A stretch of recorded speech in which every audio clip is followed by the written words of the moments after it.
কেন করলি বলতো? ফালতু ফালতু তুই ওর সঙ্গে ঝগড়া করতে গেলি।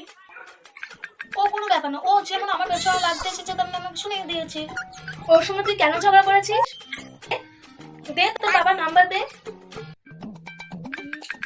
বাবার নাম্বার তো ম্যাম, বাবার নাম্বার তো আমার ঠিক মনে নেই, কত ছিল বেশ, আমার মনে পড়ছে না। কি মনে নেই মানে? তাড়াতাড়ি নাম্বার দে। তোর মনে নেই তোর বাবার নাম্বার? তোর বাবার নাম্বার তো আমার মুখস্থ। কি তুই জানিস? দে তো। ঠিক আছে ম্যাম, আমি বলছি। ম্যাম 80952156।